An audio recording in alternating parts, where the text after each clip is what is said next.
नाज़रीन, बहुत बड़ी खबर आपके साथ शेयर कर रहे हैं कि जंग दोबारा से शुरू हो चुकी है। आप तक मालूमात पहुंच रही होंगी। 3 घंटे से ज्यादा का वक्त गुजर चुका है और एक्सक्लूसिव डिटेल्स आपके साथ शेयर करेंगे कि कितना नुकसान उठाना पड़ा है। मज़ामती तहरीक ने उड़ा के रख दिया है। बहुत भारी नुकसान इस वक्त इसराइल को उठाना पड़ रहा है। उसके तमाम शहरों और टाउन्स पर, उसके फौजी अड्डों पर बेतहाशा मिसाइल जो है वो फायर किए गए हैं। उसके शहर खाली करवा लिए गए हैं। बड़ी अहम डेवलपमेंट्स हो रही हैं। ताज़ा तरीन मालूमात हमारे पास आई हैं और ईरान बड़ा एक्शन करने जा रहा है। यमन और हिजबुल्लाह भी पूरी तरह से तैयार है और बड़े हमला वो इसराइल पर करने जा रहे हैं। इस वक्त बैटलफील्ड में क्या चल रहा है, कितना नुकसान हुआ है, एक एक करके आपके साथ शेयर करते हैं। जिन लोगों ने चैनल को सब्सक्राइब नहीं किया वो चैनल को जरूर सब्सक्राइब कर लें ताकि हर आने वाली वीडियो आप तक पहुंच सके। नाज़रीन, मैंने आपको बताया था, लगातार हम आपको ये अपडेट कर रहे हैं कि ये एक फैसला कुन जंग है। ये जंग रुकने वाली नहीं थी, इसने दोबारा से शुरू होना ही होना था। इसने किसी नतीजा खेज मकाम पर पहुंचे बगैर ये जंग खत्म नहीं हो सकती। यानी ये जो सिचुएशन बनी है, चाहे मुज़ाकरात के जरिए मामलात हल हों या फिर जंग के जरिए हों, हम किसी फैसला कुन मोड़ पर पहुंचे बगैर वापस नहीं मुड़ सकते। और आज दोबारा से बड़ी जंग का आगाज है वो कर दिया गया। अब इसमें एक अहम तरीन चीज आपको पहले यह समझनी है कि इसी मोड़ पर, यानी अभी तो इसराइल को उसके कैदी मिल रहे थे, तो उसको मजबूरी क्या पड़ी है आज ही दोबारा से जंग शुरू करने की, मुआहदा खत्म करने की। उसमें अहम तरीन 2 चीजें आप देख लीजिए जो कि वाज़ेह तौर पर उनकी नाकामी का मुंह बोलता सबूत है, उनकी शिकस्त का मुंह बोलता सबूत है। ये 2 चीजें आप देखिए। पहली चीज नाज़रीन ये है कि इस मुआहदे में जो कि अब सीज फायर की तरफ शायद चला जाता, नेतन्याहू की हुकूमत को बहुत बड़ा खतरा था। उसको लगता है कि उसका इक़्तिदार इसी सूरत में कंटिन्यू हो सकता है जब वो जंग की हालत में रहेंगे। और अमेरिकी मीडिया में बहुत सारे आर्टिकल्स छप चुके हैं और हम आपको रिपोर्ट भी कर चुके हैं कि नेतन्याहू तो यहां तक प्लान किए बैठा है कि वो ईरान के साथ जंग छेड़ दे ताकि साल हर साल ये जंग चले और उसका इक़्तिदार उसी तरह कंटिन्यू रहे। ये उसकी कैलकुलेशन है जो कि पूरी नहीं होने वाली। लेकिन असल मकसद इस जंग को दोबारा से छेड़ने का यह था कि नेतन्याहू को लगता है कि जंग की सूरत हाल ही में वो सिक्योर है। अब देखें ना कि उसके साथ क्या सलूक हो रहा है। कल उसने जो फैमिलीज रिलीज होकर आई हैं उनसे मिलने की दरख्वास्त की और उसकी दरख्वास्त को रिजेक्ट कर दिया गया। यानी कोई इज्जत उसकी नहीं बची है। कोई अवाम, एक बंदा भी अब उसके साथ नहीं है। सारे इसराइली चाहते हैं कि इसको वज़ीर आज़म कुर्सी से हटाया जाए। लेकिन सिर्फ मुश्किल ये आ रही है कि चूंकि जंग का मरहला है और डेफिनेटली अगर नेतन्याहू जाएगा तो पूरी तरह जो इंस्टेबिलिटी है, जो कियोस है, वो और बढ़ जाएगा और इसराइल के लिए और भी खतरा होगा। बेशक उसका होना भी एक तरह से खतरा ही है, लेकिन डेफिनेटली जब आप इस सूरत हाल में अपने कमांडर को हटा देते हैं तो फिर मुश्किलात तो आती हैं। तो इस तरह एक वसी तर मफाद में नेतन्याहू को लेकर चल रहे हैं। नेतन्याहू भी इस सूरत हाल का फायदा उठा रहा है। दूसरी नाज़रीन चीज क्या है, पहले इसराइली मीडिया का बयान देखिए। Hamas won the psychological war. अब ये वन लाइनर है इस पूरी जंग को दोबारा से शुरू करने का और ये अंजाम भी फिर इनका यही होना है। दरअसल नाज़रीन ये जो वक्फा चल रहा था पूरी तरह से ये इस्टेब्लिश हो चुका था कि मज़ामती तहरीक ने ये जंग जीती है। मज़ामती तहरीक का पूरी तरह से अपर हैंड था। पूरी दुनिया में उनकी फतह के चर्चे हो रहे थे। फिर जो कैदी रिहा होकर आ रहे थे, खुशियां मनाई जा रही थी वेस्ट बैंक में, फलस्तीन में कई सालों के बाद, कई दहाइयों के बाद ये खुशी का माहौल था, ये फतह का माहौल था। तो इसराइल उस गुस्से में पागल हुआ था। उसको ये खुशियां बर्दाश्त नहीं हो रही थी और मज़ामती तहरीक के जो फतह के चर्चे उनके अपने मीडिया पर हो रहे थे। तो इस सारी सूरत हाल को देखकर उन्होंने कहा कि ये तो मुआहदा हमें कोई फायदा नहीं दे रहा। उनको जो कैदी हैं वो तो पहले चाहिए ही नहीं थे। वो तो एक फंस गया, डोमेस्टिक प्रेशर में आ गया, आलमी प्रेशर में आ गया कि जब उसका जवाब ही यही था कि हम जंग सिर्फ इसलिए कर रहे हैं कि हमने कैदियों को वापस लाना है। तो कैदी तो आपको निगोशिएशंस के जरिए मिल रहे थे। तो उस ट्रैप में आकर वो बेचारा मुआहदे पर मजबूर हुआ। लेकिन अब जब उसको लग रहा है कि मुआहदे में भी उसको कोई फायदा नहीं हो रहा, मेरी तो उसी तरह से बदनामी हो रही है, डोमेस्टिक प्रेशर भी कम नहीं हो रहा, तो उसके बाद उसने रिज्यूम करने का फैसला किया। तो ये जंग इन 2 बड़ी वजूहात की बुनियाद पर अभी शुरू की गई है। वगरना ये चांसेस थे कि 3 दिन 4 दिन 10 दिन ये मुआहदा और एक्सटेंड हो सकता था। लेकिन ये बात भी क्लियर थी कि जंग में वापसी तो होना ही होना थी, लेकिन फिल फॉर करने के पीछे ये मकसद था। अब आपको वो हमलों के बारे में बताते हैं जो मज़ामती तहरीक की जानिब से किए गए। इनके शहर के शहर उड़ा के रख दिए हैं, इनके फौजी अड्डों पर हमला किया गया, इनके टाउन्स को निशाना बनाया गया और अंदर गजा के अंदर इनके टैंक्स और मिलिट्री जो व्हीकल्स हैं उनके साथ क्या बीत रही है, इनके ऑफिसर्स किस तरह से मारे जा रहे हैं, वो आपको बताते हैं। या आप देखिए कि cities and towns are bombard. मज़ामती तहरीक की जानिब से इनके शहरों और टाउन्स पर बड़ी तादाद में जो है वो बमबारी की गई है। फिर इसराइली मीडिया का बयान देखिए कि लार्ज मिसाइल्स वर लॉन्च्ड टुवर्ड सेटलमेंट्स नियर गजा। अब ये गजा की पट्टी के साथ साथ आप देखिए कि जो इन्होंने सेटलमेंट्स बना रखी हैं, एक एक सेटलमेंट को निशाना बनाया गया है। एक एक सेटलमेंट को, हजारों लाखों लोग उनके यहां पर आबाद हैं और उन सब की जो सेटलमेंट्स हैं उनको निशाना बनाया गया है। क्योंकि जब आप इस तरह से बमबारी करेंगे तो फिर वो भी अपना पूरा जोर लगाएंगे। इसके अलावा अगर आप नक्शे पर देखें तो ये एश्कलोन का सिटी और इसके साथ साथ बहुत सारे जो टाउन्स हैं और इर्द गिर्द के इलाके हैं, आप देख लीजिए लीजिए, ये जो पूरा रेड एरिया आपको नजर आ रहा है, इतने बड़े इलाके पर जो है वो बमबारी की गई है। और ये साहिल समंदर के पास है और बड़ा ओल्ड सिटी है इनका, यहां पर बमबारी की गई है। फिर नरीम का नीचे इलाका आप देख लें, यहां पर भी बमबारी की गई है। इसी के करीब जिनके फौजी अड्डे हैं उनको निशाना बनाया गया है। और अब इस सूरत हाल को देखते हुए इसराइल ने ये जो पूरा एरिया है गजा के साथ साथ जो उनकी सेटलमेंट्स है ऊपर एश्कलोन तक लेकर, ये सारी उन्होंने क्लोज कर दी हैं। लोग जो हैं वो फोर्टिफाइड प्लेसेस पर चले गए। फोर्टिफाइड प्लेसेस वो होती हैं जिसे आप महफूज पनागाहें कह सकते हैं, जो जंगी सूरत हाल के लिए बनाई जाती हैं। अंडर दी आप कह लें कि जो बंकर बनाए जाते हैं कि आप महफूज रहने के लिए आप जो जगह होती हैं उनको फोर्टिफाइड प्लेसेस कहते हैं। तो इनकी तमाम आबादी जो है अब वो उन जगहों पर जा चुकी है। तो इससे वाज़े इस बात का सबूत है कि इनके हमलों से, इनके रॉकेट्स और मिसाइल से उनको कितना खतरा लाहक था कि उन्होंने अपनी लाखों की आबादी जो है वो सेटलमेंट्स बंद करके उन फोर्टिफाइड प्लेसेस पर भेज दी है। अब इजरायली मीडिया का एक और बयान देखिए जो इनकी नाकामी का मुंह बोलता सबूत है और मज़ामती तहरीक की पावर को बिल्कुल क्लियरली बयान कर रहा है। Security establishment calculates rockets firing will expand. उनकी मिलिट्री ये समझ रही है कि एक तो ये तो हमले हो ही गए ना, इसके बाद इससे ज्यादा हमले होने वाले हैं। ये खुद उनकी मिलिट्री तस्लीम कर रही है। तो आपको पंगा, जरूरत क्या थी उधर पंगा लेने की? आपको पता नहीं है 49 डेज में उन्होंने आपका क्या हशर किया है, तो आपने दोबारा जंग छेड़ दिया। अब आपका पूरा उन्होंने मक्कू ठपना है। अब आप जरा गजा के अंदर आपको बताएं कि कहां कहां पर लड़ाई जारी है, कितना उनको नुकसान हो रहा है। बैते हनान जो ऊपर नॉर्थ वाली साइड पे है, अच्छा इंटरेस्टिंग बात ये है कि ये वो सारे इलाके हैं जहां पर ये क्लेम कर चुके हुए हैं कि ये हमारा एरिया है, यहां पर हम कंट्रोल हासिल किए हुए हैं। वो भांडे भी पूरी तरह से फूट रहे हैं और बेनकाब हो रहे हैं कि इनको 1 इंच की भी कामयाबी नहीं मिली है। तो बैते हनान में आप देखिए कि वायलेंट क्लैशेस वहां पर जारी हैं और उन्होंने मज़ामती तहरीक ने कन्फ्रंट किया और डिस्ट्रॉय किया है इनकी जो आर्मर्ड व्हीकल्स हैं और उसमें दर्जनों इनके फौजी हलाक हुए हैं, क्योंकि गाड़ियां रोबोट नहीं चलाते, उसमें फौजी ही बैठे होते हैं और एक कार में 5-5, 7-7 फौजी भी हो सकते हैं। तो डजन्स ऑफ व्हीकल जो है उन्होंने यहां पर डिस्ट्रॉय किया है। फिर शेख रदवान का एरिया है, यहां पर भी आप देखिए कि violent clashes are going on और मज़ामती तहरीक ने इनको कॉर्नेट शेल्स के साथ निशाना बनाया है। यानी वैरायटी ऑफ वेपन्स आप हमेशा देखते हैं मज़ामती तहरीक के पास। और मज़ामती तहरीक ने कहा है कि जो 49 डेज उन्होंने वॉर लड़ी है उसमें उन्होंने सिर्फ 5 to 10% अपनी कैपेबिलिटी इस्तेमाल किया है और उनकी जो एलीट फोर्स है उसने तो बिल्कुल हिस्सा ही नहीं लिया। तो उन्होंने वो जो बाकी पावर है वो नेक्स्ट स्टेज ऑफ वॉर के लिए बचा कर रखी थी। तो आप जब वो फुल फोर्स के साथ आएंगे तो सोचिए इसराइल के साथ क्या होने वाली है।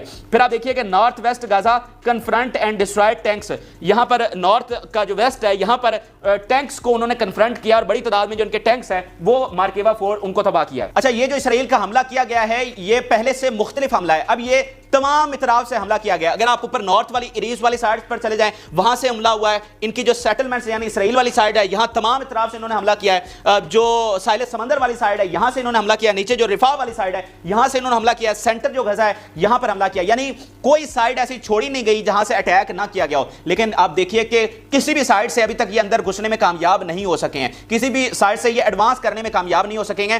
तो यही इनका प्लान था कि नेक्स्ट स्टेज ऑफ वॉर में हम तमाम इतराफ से हमला करके इनको इंगेज करने की कोशिश करेंगे, इनके फाइटर्स डिवाइड करने की कोशिश करेंगे। हालांकि कल आपको रिपोर्ट कर चुके हैं कि उनकी आर्मी ने खुद ये तस्लीम किया है कि इनके फाइटर जो हैं वो 1 लाख के करीब पहुंच चुके हैं। तो आप जितने मर्जी साइड से हमला कर लें, जमीन के नीचे से कर लें, आसमान से कर लें, उधर समंदर से कर लें, जमीन से कर लें, आपका बनने वाला कुछ नहीं है। और इसी के साथ आप देखिए कि उनका अपना मीडिया उनकी शिकस्त को किस तरह से बयान कर रहा है कि इस जंग के बाद भी इसराइल के साथ क्या होने वाली है। आप उनके न्यूज़पेपर का बयान देखिए कि वॉर में एंड विदाउट अंडरमाइनिंग हमास, कि उनका मीडिया खुद इस बात को तस्लीम कर रहा है कि बेशक इसराइल ने ये दोबारा हमला कर दिया लेकिन इस बार भी इनको नाकामी होगी और जंग इनको खत्म करनी पड़ेगी मज़ामती तहरीक को खत्म किए बगैर। जो ये बार बार कहते हैं ना मज़ामती तहरीक को खत्म कर देंगे, और ये आपने ज़हन में रखना है कि इससे पहले 3 दफा ये इसराइल जो है वो हमला कर चुका है गजा में 2014, और इससे पहले 3 दफा हमले हुए हैं और मज़ामती तहरीक को खत्म करने की कोशिश की गई है। तीनों दफा नाकाम हुए हैं और पूरी दुनिया के मिलिट्री एक्सपर्ट और फार्मर एम्बेसडर्स ये कह चुके हैं कि मिलिट्री कामयाबी इसराइल के लिए नामुमकिन है। फिर इसके अलावा सेंटर गजा में बहुत बड़ी लड़ाई हो रही है और यहां पर पता चला है कि इनके ऑफिसर जो हैं वो हलाक हुए हैं। ये आप देखिए कि सेंटर गजा में जिनके ऑफिसर हैं उनकी हलाकतें हुई हैं। तो ना सिर्फ इनके फौजी मारे जा रहे हैं बल्कि जैसे 49 डेज में इनके कमांडर्स और इनके ऑफिसर्स मारे गए थे, अब जब आज ही जंग शुरू हुई है चंद घंटे हुए हैं अभी, तो इनके सिपाहियों के साथ साथ फौजी भी मारे गए। और बुज़दिली की दास्तानें तो हम आपको पहले भी इनकी सुना चुके हैं कि जब जब ये घात में फंस जाते हैं तो इनके ऑफिसर्स, इनके कमांडर्स और इनके सिपाही जो हैं वो अपने साथियों को छोड़कर फरार हो जाते हैं। और हजारों इनके फौजी, ये जो अभी ट्रूस चल रहा था, हजारों फौजी रिवोल्ट कर चुके हैं कि हमने लड़ने के लिए नहीं आना, तो वो फौज ही छोड़ चुके हैं, बहुत सारे मुल्क भी छोड़ चुके हैं। तो ये बुज़दिल फौज है वो सही जंगजुओं से किस तरह से टकराएगी और जो काम इनके साथ पहले हुआ अब भी वही होने वाला है।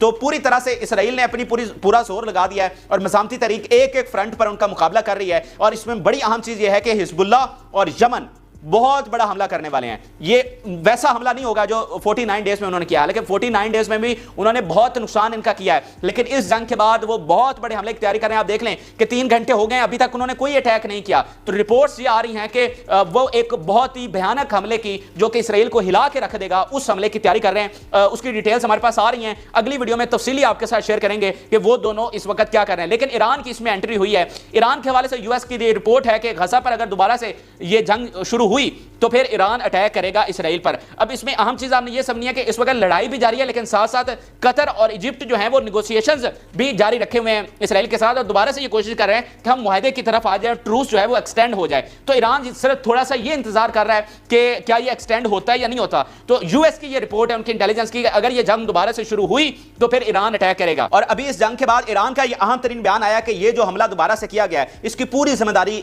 अमेरिका पर आती है और अमेरिका को इसकी कीमत जो है वो चुकाना पड़ेगी। तो पूरी तरह से ईरान तैयार बैठा है, उनकी तैयारी मुकम्मल है। अगर ये जंग एक्सटेंड होती है और हम किसी मुआहदे पर नहीं पहुंचते दोबारा, तो फिर ईरान के हवाले से यूएस की रिपोर्ट है, मेरी नहीं है, उनकी इंटेलिजेंस ये कह रही है। इसके अलावा अगर आप यूएई, जैसे हम पिछली वीडियो में आपको बताया कि इसराइल के सदर यूएई पहुंचे हुए हैं, जो कि बहुत ही शर्मनाक काम किया गया यूएई की जानिब से, और वहां पर ईरान ने दूसरा एक्शन ये लिया है कि उनके मिनिस्टर चूंकि पहले से वहां पर पहुंचे हुए थे एनर्जी के, तो जब उनको पता चला कि इसराइल के सदर वहां पर आ रहे हैं तो उन्होंने मीटिंग कैंसिल कर दी, और जो ईरानी सदर हैं उन्होंने भी वो अटेंड करने से जो कॉन्फ्रेंस है उसको इनकार कर दिया, और जो मिनिस्टर उनका डेलीगेशन पहले से वहां यूएई पहुंचा हुआ था वो भी वो लीव करके चले गए। तो ईरान बिल्कुल उन ताकतों के सामने भी खड़ा है जो मुनाफिक अरब हैं, और अगर वो कोई इस तरह का प्लान बना रहे हैं तो उसमें भी ईरान जो है उनको नाकाम करने की पूरी कोशिश कर रहा है। फिर मज़ामती तहरीक का यह बयान आया कि ये जो दोबारा से एग्रेशन शुरू किया गया है इसकी जो पूरी जिम्मेदारी है वो इसराइल पर आएगी और इसको कीमत चुकानी पड़ेगी, और जो पहले हुआ है अब भी उनके साथ वही होगा, बल्कि इससे भी बुरा अब इनके साथ होने वाला है। जो 49 डेज में इन्होंने कुछ हासिल नहीं किया तो अब भी ये हासिल नहीं करेंगे। अब आपको अपडेट करते हैं कि कौन से सिविलियन इलाकों पर हमला किया गया है। यानी मज़ामती तहरीक ने तो इनके ऑफिसर्स भी उड़ा दिए, इनके टैंक्स, गाड़ियां और फौजियों पर भी हमले कर दिए, लेकिन अभी तक जो इसराइल ने कामयाबी की है 49 डेज की तरह सिर्फ सिविलियंस को निशाना बनाया। सिविलियंस की शहादतें हुई हैं। पहले आपको एरियाज बता देते हैं कि पूरे गजा में नॉर्थ से लेकर साउथ और सेंटर कोई कोना नहीं छोड़ा जा रहा जहां पर बमबारी ना की जा रही हो। या आप देखिए कि residential apartment buildings in Hamad City, southern Gaza, the home of Kannan family in Khan Younis, ये साउथ ऑफ गजा में है। The home of the Kandil family in Maghazi camp, अब ये रेफ्यूजी कैंप है, ये सेंटर ऑफ गजा में है। फिर Masoud family home in Tannour, Rafah east, south east Gaza, यानी बिल्कुल मिस्र के साथ ही हमला किया गया है। House of the Abu Mustafa family in Khan Younis, अब आप देखेंगे इसमें एक तो वो पूरे गजा पर हमला कर रहे हैं, लेकिन मेजोरिटी जो है वो साउथ पर जो है उनकी बमबारी हो रही है, क्योंकि आपको पहले भी लगातार इनका प्लान बता चुका हूं कि असल मकसद यह है कि अवाम के ज़हनों में टेरर और खौफ में उनको मुब्तला करना, उनको बताना कि आप बिल्कुल सेफ नहीं है। पहले उन्होंने नॉर्थ से निकाल कर उनको साउथ में भेजा, लाखों के लोग जो है वो साउथ में पहुंचे, और अब साउथ पर बमबारी करने का सिर्फ मकसद यह है कि इनको इजिप्ट में धकेला जाए, क्योंकि नॉर्थ से तो चलो आप साउथ में आ गए, साउथ से आगे आप कहां पर जाएंगे। तो अगला जो इनकी कैलकुलेशन है कि इन तमाम लोगों को, जो कि 25 लाख लोग बनते हैं, उनको इजिप्ट में ट्रांसफर किया जाए और यूं गजा पर कब्जा कर लिया जाए। यही इनको इकलौता प्लान नजर आ रहा है, इसलिए वो मेजोरिटी में साउथ पर हमला कर रहे हैं। तो ये बड़ी ही अहम चीज है, क्योंकि दूसरी तरफ मिस्र के हवाले से नाजरीन ये खबर अभी सामने आई है कि मिस्र की फोर्सेज हाईएस्ट लेवल पर हैं तैयारी की, यानी बहुत बड़ी तादाद में उनकी फोर्सेज डिप्लॉय कर दी गई हैं इजिप्ट के बॉर्डर के साथ, पूरी तैयारी है, हाई अलर्ट पर रखी गई है इस हमले। हालांकि आप देखें कि इजिप्ट इन नेगोशिएशंस में भी शामिल है और पूरी कोशिश कर रहा है कि मुआहदे को एक्सटेंड किया जाए, सीज फायर की तरफ लेकर जाए, अमन के साथ मामलात को हल किया जाए। लेकिन जो प्लान इसराइल का है उस पर इजिप्ट उनको बता चुका है कि अगर आपने जबरदस्ती लोगों को निकालने की कोशिश की तो हम इसको ऐलान जंग समझेंगे। तो मिस्र की फौजियां पूरी तरह से तैयार हैं। अगर ये मुआहदे की तरफ नहीं आते तो ये भी रिपोर्ट्स हैं कि मिस्र जो है वो कोई बड़ा अटैक इसराइल के हवाले से कर सकता है, कोई बड़ा इकदाम उठा सकता है, क्योंकि जॉर्डन और मिस्र ये कह चुके हैं कि अगर आपने जबरदस्ती लोगों को निकाला तो this would be the declaration of war, ये हम इसको ऐलान जंग समझेंगे। बेशक वो मुआहदों में भी शामिल हैं, अमन की भी वो कोशिश कर रहे हैं, इसमें कोई बुरी बात नहीं है। अगर इजिप्ट अगर वो इस तरह से मुआहदों में शामिल है और अमन के जरिए मामलात हल करवाना चाहता है तो इसमें कोई बुरी बात नहीं है। लेकिन साथ साथ वो ये कह चुके हैं कि अगर आप जंग को कंटिन्यू रखेंगे तो फिर सारे अमन और मुआहदे सारे खुडे लाइन लग जाएंगे और हम जो है उसको डिक्लेरेशन ऑफ वॉर समझेंगे। अब आपको बताएं कि जब से जंग शुरू हुई है 2 से 3 घंटे गुजर चुके हैं, इसमें 32 से ज्यादा लोग शहीद हुए हैं, आम सिविलियंस, बच्चे, औरतें इसमें शामिल हैं, और 32 से ज़्यादा लोग शहीद हो चुके हैं। सिर्फ ये बुज़दिल और घटिया फौज सिर्फ औरतों और बच्चों पर हमला करती है, सही जंगजुओं से लड़ने का इनमें जरूरत नहीं है। आप देख लें 49 डेज में इन्होंने 15,000 से ज़्यादा लोग शहीद कर दिए, 40,000 से ज़्यादा जख्मी किए, सिर्फ सिविलियंस। कोई एक बंदा भी ये मज़ामती तहरीक का एक फाइटर भी नहीं पकड़ सके और हज़ारों लोग शहीद कर दिए। फिर अभी एक जर्नलिस्ट के हवाले से भी खबर आई है कि एक जर्नलिस्ट शहीद हो गए हैं और टोटल जो तादाद है वो 71 हो चुकी है। ये किसी भी जंग में शहीद होने वाले जर्नलिस्ट जो हैं सबसे बड़ी तादाद है जो यहां पर हुए हैं, और 115 के करीब यूएन के जो नुमाइंदे हैं वो इस जंग में शहीद हो चुके हैं। तो ये ताज़ा तरीन तफसीलात थी जो कि आपके साथ शेयर की हैं। अभी यमन और हिजबुल्लाह के हवाले से बड़ी अहम अपडेट्स आ रही हैं, वो अगली वीडियो में तफसीली आपके साथ शेयर करेंगे। आप अपनी राय जरूर आगाह करें। इजाज़त, अल्लाह हाफ़िज़।